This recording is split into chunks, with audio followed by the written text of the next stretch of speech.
Hello everybody and welcome to Sin City Living. My name is Jason. I'll be giving you today's episode. As always, please hit those like and subscribe buttons. We have a ton of content coming out for you guys every single week.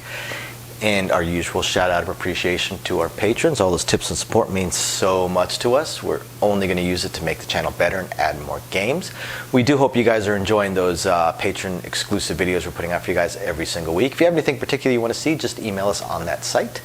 And if you guys are curious about it, go ahead and check the description of the video down below.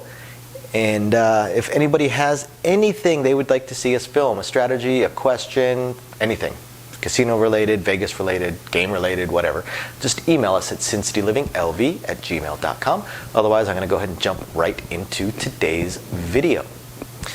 So for today, what is it that we are doing? I am doing a kind of, I won't call it a strategy review, although I have seen people play this strategy. It's just, we're going to cover the viability of a specific bet that is going to make dealers roll their eyes and the box roll their eyes, and most players roll their eyes. We have covered this in some depth in a previous video about how to turn a table with a higher table limit, $25, $50, into a $3 or $5 or $10 table if that's what you want to play. You still would have to have a pretty big bankroll for it. Okay, I'm going to pretend this is a $25 table. Okay, and what we're looking at is we're looking for those players that play the do-we-don't. We're going to talk about the do-we-don't, only we're going to talk about it by expanding it out to a do-we-don't continuing on. Not just on the pass line, don't pass, but on the don't come and the come. Why people may want to do it, the viability of it, and what's going on. So when you're playing a do-we-don't, on the come-out roll right there, some people play it because they think that they're making it so they can't lose, which is untrue, because there's no way to win on the come-out roll. But there is one way to lose, 1 in 36 chance of actually losing, because a 12 will lose the pass line bet and will push on the don't pass bet. So some people would do a $1.12, that would pay them $30, and that way they would actually end up pushing. So they're giving away a buck every roll basically. That's the house edge in on that. Whether or not I would do that, probably not. 1 in 36 chance of that 12 rolling, so I'll lose $36 to win 30. So I would rather just go for it from here. But the other way of doing it, and the way I would actually recommend, is to not do the pass line bet, but instead maybe do this one you have to put a little bit more money out. Maybe do maybe a $6 three-way red and a $2 yo. So even if something like, if the yo rolls, you're going to win $24, and so you're going to lose a buck. If the 7 rolls, you're going to win $24. You're going to lose a buck. But if neither one of them rolls, you are going to lose $8. So you've got $8 at risk to back up your $25 bet. It's up to you if you actually want to do that kind of hedge. Entirely up to you. So then we get to the point. Now, once there's a point, then you place the point on the line, and then don't come and come. Okay, I have seen this played. I've seen this played many times. I've even seen people do odds and lays to it, which that's utterly pointless. And if they have the pass line bet instead of placing it, and that's absolutely pointless. But I just want to talk about why people do this and what the viability of it is, and if it's actually a decent strategy for you or not is entirely up to you. So as numbers roll, everything will travel. Now, if a 7 were to come, this loses, this loses, this wins, this wins. It's a push. You didn't lose any money. You didn't win any money either, but you didn't lose any money. Now, as things travel, let's say 9 rolls, so these travel. Then you bet it again. Say 5 rolls, these travel. You bet it again. Say 10 rolls. Now, again, the danger point here is just the 12. So you could always do a $1.12 if you really wanted to. Okay. But I want to travel. I'm going to travel one of each to every single number so I can talk about it. Now, what is this player actually doing? Right here, they are pushing. I've seen this. Terrible bet. It really is. They're just pushing on everything. Absolutely no point. So what is a good way of doing it? Eliminate this come bet. Same thing, if you really want, you can hedge your don't come with $8 in action, 2 yo and a $6 three-way red, if you want. But instead of having these comes travel with the don't come, once your don't come travels, same thing as over there, place the point.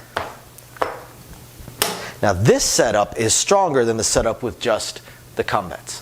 Why is it stronger? Because this isn't a push on the light side. It's a push on the dark side. So at this point where you're at right here, and you keep another don't come in there, as numbers roll, you're winning a small amount. What players that play this are actually hoping for is they're hoping for the outside numbers to roll primarily. The 6 and 8, they're going to win some money, but not a whole lot. So let's just picture it. So a 6 rolls, so they're down behind the 6, they lose 25 bucks. This 25 travels, so they lost 25 already. What does this pay? This pays 29 bucks. So you won $4, right? That's not a whole lot, but still, you won $4. What they're really hoping for is they're hoping for these outside numbers, because the outside numbers are where they can still at least make a little bit of money. If a 5 rolls, okay, and again, you have the don't come, so down behind the 5, so you lose 25 bucks. This travels, this pays 35. So you just made 10 bucks.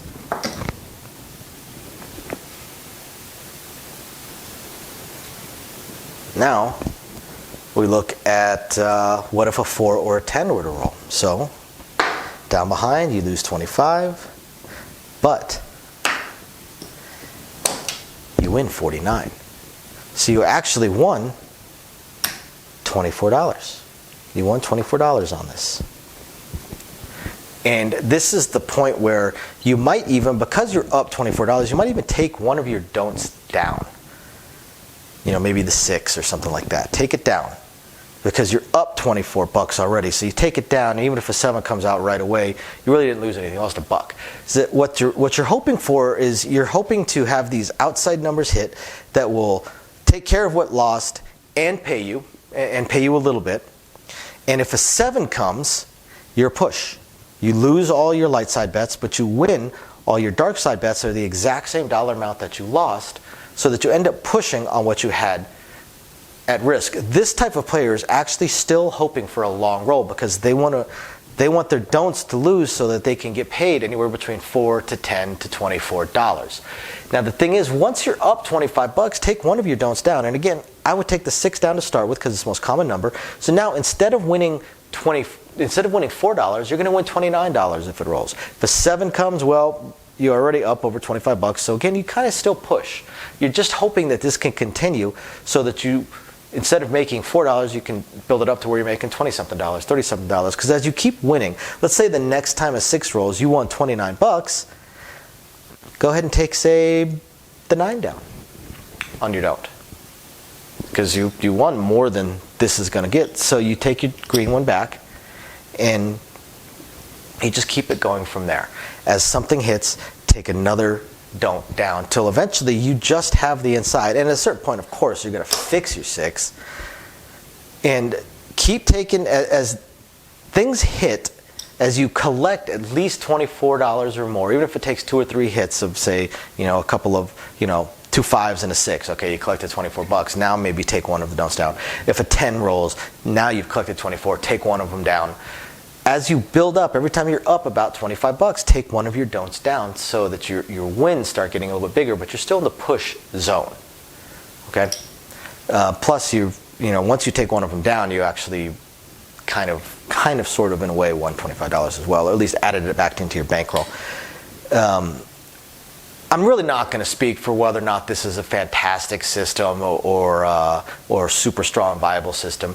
I'm just going to say this is a system that I've seen people play, and it's entirely up to you if you want to play it or not, but I just wanted to explain it and why it's better to do this than the come, don't come. The come, don't come is absolutely horrible, whereas at least with the place bets and the don't comes, you have at least one side where you can win more money, and the other side will just push you.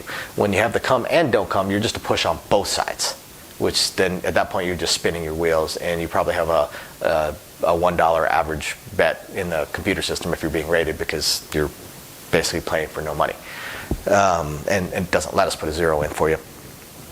So again, up to you. You decide if you want to play it and what you want to do with it. I just wanted to give you that information, so there you guys go. And thank you very much, everybody, for watching. We do appreciate it. We will catch you guys next time. Bye now.